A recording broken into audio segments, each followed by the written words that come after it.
Let's talk about GMRS radios, a staple for off-roaders, preppers, and anyone who likes to stay connected off the grid. There's a bit of a storm brewing that could shake up the scene, and it's got nothing to do with frequencies or repeater access. To me, the most beautiful word in the dictionary is tariff. Throughout his campaign, the Republican threatened to impose 60 to 100% tariffs on goods imported from China.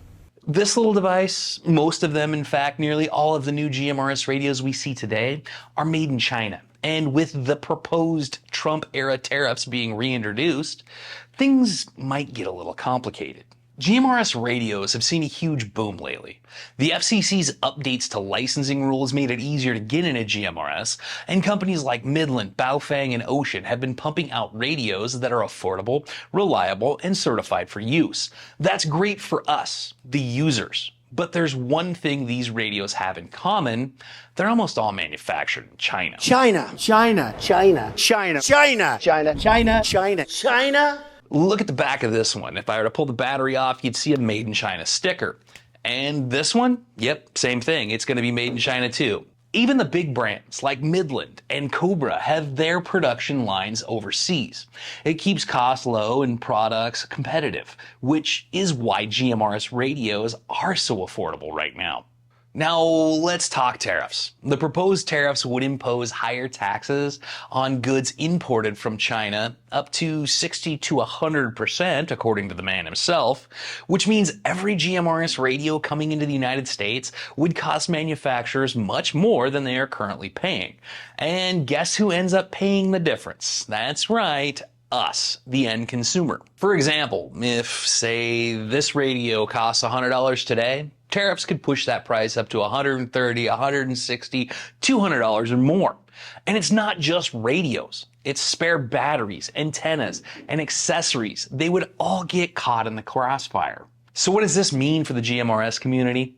For one, the cost of entry would go up. Right now, it's pretty easy to get a decent radio for under $150, but if prices jump, it might discourage new users from getting involved. And then there's the question of replacement gear.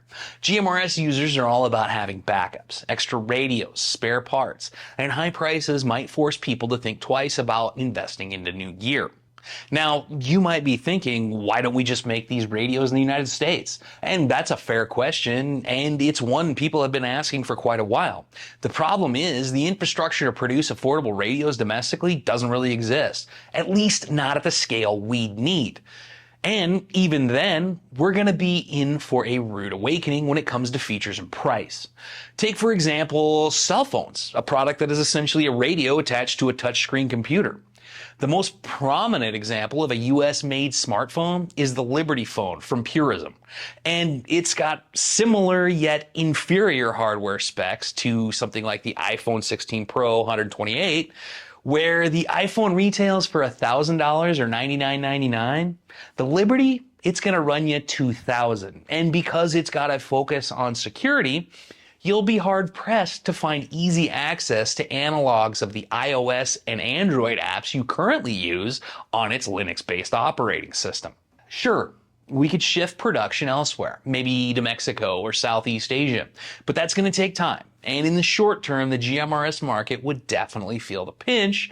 Not to mention, you won't wholly get around the tariffs problem, as Trump has promised significant tariff increases for those regions as well.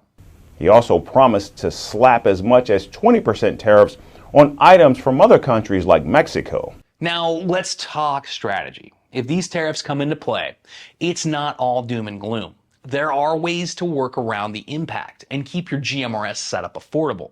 Here are a few tricks to help you out. 1.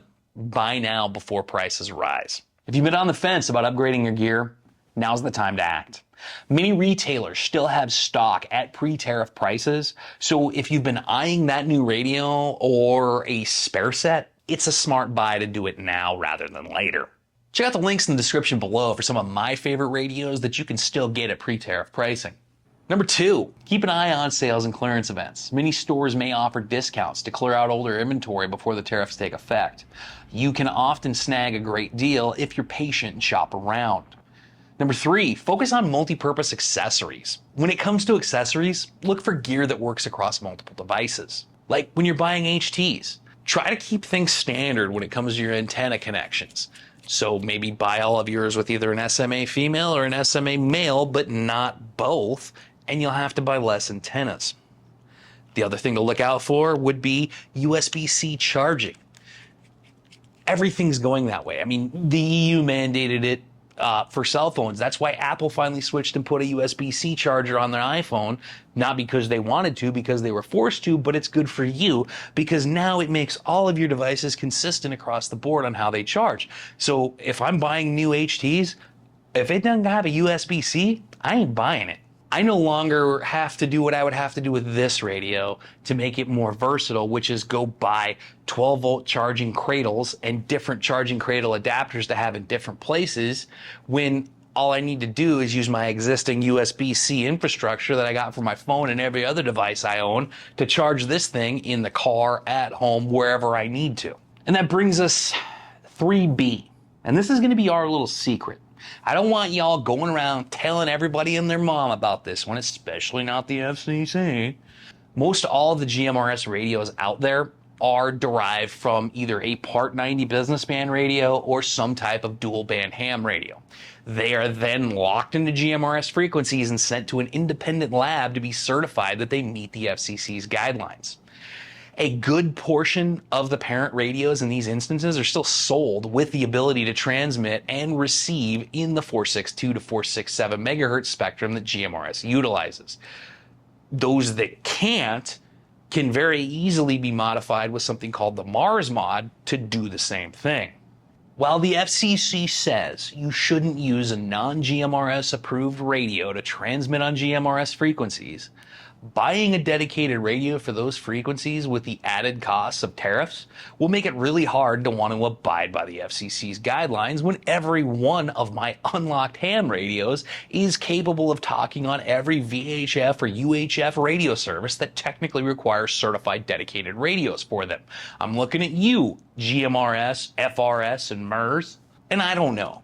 Maybe we'll just use the emergency situation. Since, I don't know, having to pay double for my radio just to talk on GMRS might constitute an emergency situation that would allow me to talk on it with my perfectly fine, perfectly capable ham radio. You know, this whole GMRS thing got started over this dumbass rule.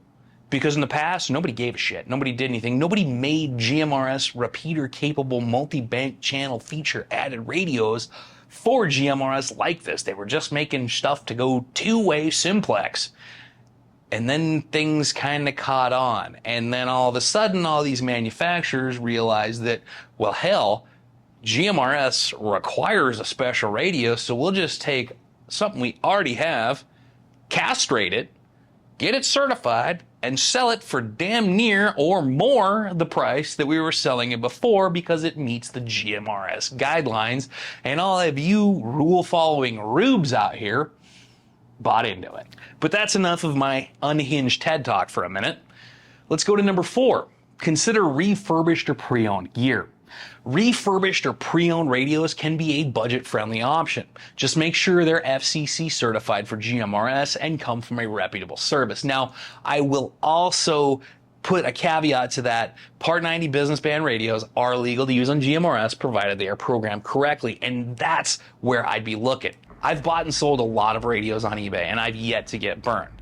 And while you'll find the usual suspects when it comes to our favorite Chinese GMRS radios, like I said before, the real treat here are the older business band radios from manufacturers like Kenwood and Motorola. Those radios were built like absolute fucking tanks, designed for hard use and high duty cycles with people whose lives and livelihoods depended on them, like construction workers and first responders. Yes, they do require being hooked up to a computer every time you want to change the programming, and some have some sort of legacy software that may or may not play nice with current modern versions of Windows. The fact that they are essentially the Toyota Hilux of the radio world more than makes up for that. Number 5, join the community. One of the best resources you can have is the GMRS community itself. Join online forums or local groups to share tips, trade gear, or even buy secondhand equipment directly from other enthusiasts. I'm a member of the Arizona GMRS Repeater Club here in the Phoenix area. While the main attraction is the access to the club's repeaters, there are plenty of members who are more than willing to provide information and access to use equipment at fair prices. The good news here is that if you make a purchase from a member, they usually will go out of their way to help you set it up, especially with the programming, since many of them have access to all that legacy software you're going to need to program those older business band radios. Another thing they offer is once a year we have a get-together called GMRS Connection Fest, where they lease out an entire building and have speakers, have time to sit down and talk about radio, have vendors, have the ability to just interact with other members. And it doesn't just end at a once a year thing. There are also quarterly board meetings and get-togethers that you can still drop into. And if you're having a problem programming your radio, I guarantee you're going to find somebody there who'll be able to do it for you in about 5 minutes. But at the end of the day, a little planning and resourcefulness can go a long way in keeping your GMRS setup running smoothly, even if prices start climbing. The GMRS scene has always been about adaptability and resilience. And if these tariffs go into effect, that'll be put to the test. But as a community, we've got options, and the road ahead might not be as daunting as it might seem.